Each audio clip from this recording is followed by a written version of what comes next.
अस्सलाम वालेकुम। कैसे हैं आप सब? उम्मीद करती हूँ कि अल्लाह के फजल व करम से आप लोग खैर खैरियत के साथ होंगे। जहाँ भी रहें खुश रहें, आबाद रहें, से मुस्कुराते रहें। अल्लाह पाक आपको हर किसी दुख मुसीबत परेशानी बीमारी से महफूज रखे, आमीन सुम आमीन। बात आज करेंगे तस्लीम आंटी पे कि तस्लीम आंटी की अम्मी की मुझे देख कर ना हालत बहुत ज़्यादा मुझे दुख हुआ सॉरी। क्योंकि देखें कि आप लोग गए हैं, कोई इतना ज़रूरी भी नहीं था आप लोगों के लिए वहाँ पे जाना। जो मजबूरी में इंसान जाता है ना, वो एक अलग बात होती है, लेकिन जानते बूझते हुए तबाही के गड्ढे में गिरना, वो इन लोगों से कोई पीछे। दुल्हन बनकर मेकअप करके, हाथों में चूड़ियाँ, मेहंदी लगा के, बिल्कुल दुल्हन की जैसे वो लोग उधर जाके ना फिर रही हैं। तो आज इसी के वाले से बात होगी। तो आप लोगों से रिक्वेस्ट है कि वीडियो को एंड तक वॉच करना है। चैनल पे फर्स्ट टाइम आए, चैनल को सब्सक्राइब भी करना है, लाइक और शेयर और बेल आइकन को ऑल के ऑप्शन पे लाजमी प्रेस करना है। देखें कि जब ज़रूरत होती है, कोई इंसान नहीं होता घर में, तब उस बेचारी माँ को बुलाया जाता है। अरे माँ तुम्हारे घर में रहती है। अब देखो उधर नसीमा आंटी लोगों के घर में जो हालत है बेचारे नदीम भाई की, वो भी सामने है। एमन बीमार है, इसके अलावा छोटे छोटे बच्चे हैं, माल मोशी उनके। अब उनके सर पर एक और जिम्मेदारी डालकर अगर ये भी देखती है माँ को, या वो भी देखे, तो कोई ऐसी बात नहीं है। क्योंकि औलाद पे अपने माँ बाप की खिदमत फ़र्ज़ है, सब औलाद पे फ़र्ज़ है। ये नहीं है कि एक ही देखे दूसरा ना देखे। लेकिन तस्लीम आंटी को यहाँ पर मुझे बहुत हैरत हुई है तस्लीम आंटी की बातों में। एक ही उनका बेटा, एक ही उनका पोता। अब देखें किस तरह से वो अपने पोते को, वो औरत उस जगहों पे फेर रही है। बड़े बूढ़े कहते थे ना कि बच्चे, छोटे बच्चों को बिल्कुल भी दरख्तों के नीचे नहीं लेकर जाना चाहिए, लेकिन वो लोग रात में भी दरख्तों के नीचे, वो उधर भी जाके फिर रहे हैं। फिर जिसके घर में वो रह रहे हैं, उसके घर में भी उन लोगों ने कितना ज़्यादा टाइम वेस्ट किया उन लोगों का भी। अच्छा, रात दिन 4-5 दिन उधर रहे, खाना पीना सारा कुछ उनके ज़िम्मे है। ये वो औरत है जो तस्लीम आंटी की बहन बनी हुई है, इसने कितनी बार उनकी मदद भी की है। अब इसका ये मतलब तो नहीं होता कि बोरिया बिस्तरा लपेट कर इंसान मुस्तकिल में उनके घर चला जाए। ये बात भी अच्छी नहीं होती है ना। आप लोग गए हो अपने व्यूज़ के लिए, अपने यूट्यूब चैनल की वीडियोस के लिए गए हो तो आप ऐसा करेंगे, अपना पैसा भी लगाएं। जितने भी उनके घर में आप लोगों ने खाया पिया, जो भी किया, वो भी आप लोग उनको दें।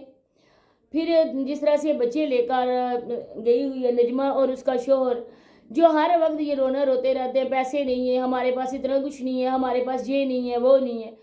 आज अपने बच्चों को लेकर घूम रहे हैं उधर। अब है कि मेकअप करके तैयार हो गए, अब किसी की भी याद नहीं है। अब देखा रिमशा की हालत देख करना, अब यकीन करेंगे बहुत ज़्यादा दुख होता है, बहुत दुख होता है। अगर आप लोग उनको साथ लेके जाते, वो तो अपने खर्चे पे बेचारी जाती ना। उसकी भी नई नई शादी हुई है, क्यों असासे कमतरी का शिकार किसी इंसान को करते हो?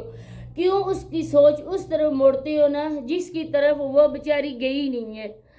हम लोग नहीं है, बल्कि ये लोग खुद अपने उसके सगे रिश्ते, उसकी सोच को गलत कर रहे हैं। अब देखें कि आज की वीडियो में रिमशा की हालत आप लोग देखें।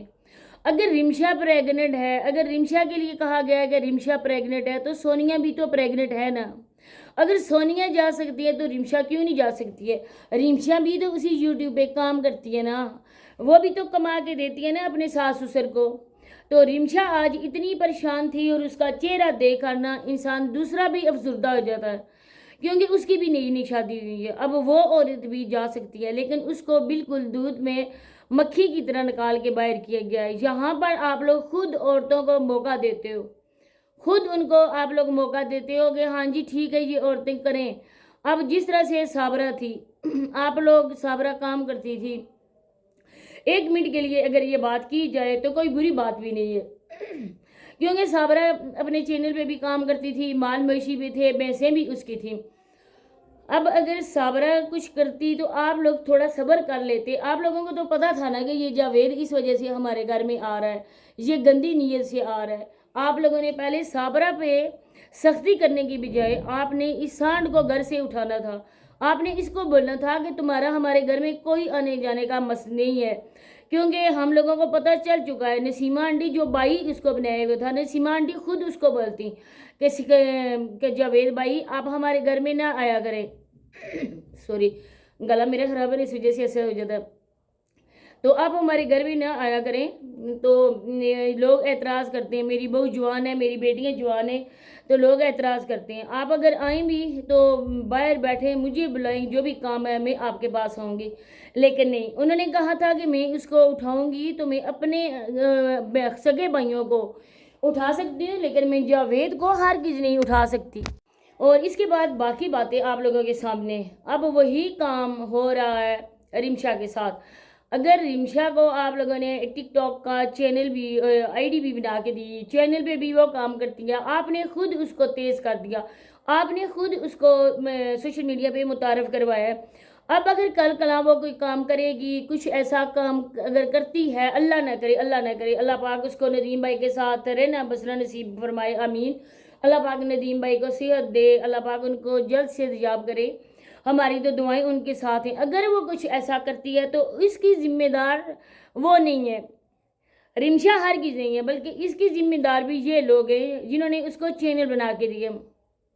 اب آپ لوگ جان سکتے ہیں, سمجھ سکتے ہیں کہ اگر چینل نہ چلاتی صابرہ, یہ لوگ کام کرتے, بٹھے پہ کرتے, کہیں بھی کرتے, آج ان بچوں کی ماں ان کے ساتھ ہوتی, ان کو چھوڑ کر نہ جا رہی ہوتی. آج بچوں کی حالت دیکھیں, بیچاری کے جو کیا ایمن ہے, اس کے تو پراپرلی چیک اپ بھی نہیں ہو رہا ہے, اس کے سارے چیک اپ نہیں ہوئے, اس کے بلڈ ٹیسٹ ہوئے ہی نہیں ہیں کہ اس کو کیا ہے. بچے بالکل سوکھ کے کانڈا ہو چکے ہیں. ہمارے بچوں کو چھٹیاں ہوئے, بلکہ سب پنجاب کے بچوں کو چھٹیاں ہوئے 15 دن گزر چکے تھے, اور ان بچوں نے تب اپنی ویڈیو کا یہ ٹائٹل لگایا تھا کہ آج اسکول سے ہمیں چھٹیاں ہو چکی ہیں. میرا تو خیال ہے کہ بچے بیچارے اسکول بھی نہیں جاتے, کیونکہ اگر وہ جاتے اسکول تو ظاہری بات ہے کہ وہ سچی بات بتاتے. ان لوگوں کو تو پتہ ہی نہیں تھا کہ چھٹیاں کب ہو رہی ہیں, کب اسکول بند ہو رہے ہیں. انہوں نے تقریباً 15 دن کے بعد یہ اپنے ویڈیو کا ٹائٹل لگایا. اب جس طرح سے کرن ہے, اب کرن کو چھوڑ کر نسیم میں تسلیم آنٹی نہیں جاتی ہیں. اب اگر گئی بھی تھے تو ان لوگوں کو بھیجتی نا. تسلیم آنٹی بڑی تھی, وہ اپنے گھر میں رہتی, لیکن اپنی بہو سے زیادہ تیار ہو کر تسلیم آنٹی پھر رہی ہیں. مہندی لگائی ہوئی ہے, فل میک اپ کیا ہوا ہے, شادی میں پہننے والے کپڑے انہوں نے پہنے ہوئے ہیں. تو یہ جو بڑا گھر کا سربراہ ہوتا ہے نا, اس کا یہ تقاضا نہیں ہے. تو اسی طرح سے وہ بھی کرن کو شیئر کر رہے ہیں. اب لوگ جا کے کمنٹ کرتے ہیں کرن کو آپ لوگوں نے وہ حقوق نہیں دیے جو بہو کو ملنے چاہیے. کچھ لوگ اس پہ تنقید کرتے ہیں, کرن کام نہیں کرتی ہے, کرن یہ نہیں کرتی ہے, کرن وہ نہیں کرتی ہے. تو کچھ ایسے جیسے لوگوں کا ہوتا ہے جو لوگ نیگیٹو کمنٹ جا کے کرتے ہیں. اب وہ دونوں گئی ہیں. اب جب ساس سر پہ موجود ہے, ایک بڑی سر پہ موجود ہے, اس کو پتہ بھی نہیں ہے کہ میرا پوتا ہے, میں اس کو لے کر جا رہی ہوں, آگے سفر ہے, کہ اللہ نہ کرے کچھ ایسی بات ہو جائے. وہاں پہ تو ڈلوانوں کی طرح سڑکیں ہوتی ہیں. جب اس کو پتہ ہی نہیں اس بات کا, تو ہم لوگ تو یہی کہہ سکتے ہیں نا کہ ان پہ بات ہی کر کے ان کو سمجھا ہی سکتے. ان کی ویڈیو پہ جا کے نیگیٹو کمنٹ تو ہم لوگ نہیں کر سکتے نا, لیکن اتنا کر سکتے ہیں, دعا کر سکتے ہیں, اللہ پاک ان لوگوں کو ہدایت دے, اللہ پاک ان لوگوں کو عقل دے, اور ان کو اپنے سیدھے راستے پر چلائے. اب وہ بیچاری بوڑھی عورت ہے, وہ کبھی ادھر لڑک رہی ہے, کبھی ادھر لڑک رہی ہے. اگر اس کے بیٹے ہوتے تو باپ کے بعد اپنی ماں کو عزت اور احترام سے اپنے گھر لے کے جا سکتے تھے نا. اب سے دونوں بیٹے موجود ہیں, ان کی بہویں بھی موجود ہیں, کیا وہ اس کی عورت کی وہ کیئر نہیں کر سکتے تھے؟ اپنی شوہر کے مرنے کے بعد وہ عورت کا حق بنتا تھا کہ وہ عدت بھی اپنے سسرالی گھر میں جہاں پہ وہ شادی ہو کے گئی تھی وہاں پوری کرتی, نہ کہ اپنی بیٹی کی گھر. پہلے تو ان کی عدت بنتی بھی نہیں تھی کیونکہ وہ بوڑھی بیچاری عورت ہے. دوسرا ہے کہ ان کے لیے مجھے بہت دکھ ہوا, ان کی ویڈیو کا میں نے ٹائٹل دیکھا تو اس وجہ سے میں نے سوچا کہ میں بات کروں. تو انشاءاللہ یہیں تک ہے بس. تو آپ لوگوں سے اجازت چاہتی ہوں, ملتے ہیں انشاءاللہ نیکسٹ کسی اچھے ویڈیو کے ساتھ, کسی اچھے ٹاپک کے ساتھ. تب تک کے لیے اجازت دیجیے. تو میری ویڈیو کو زیادہ سے زیادہ شیئر بھی کیا کریں, اور لائک بھی کیا کریں, اور چینل جو فرسٹ ٹائم آتے ہیں وہ سبسکرائب بھی کیا کریں. اللہ حافظ.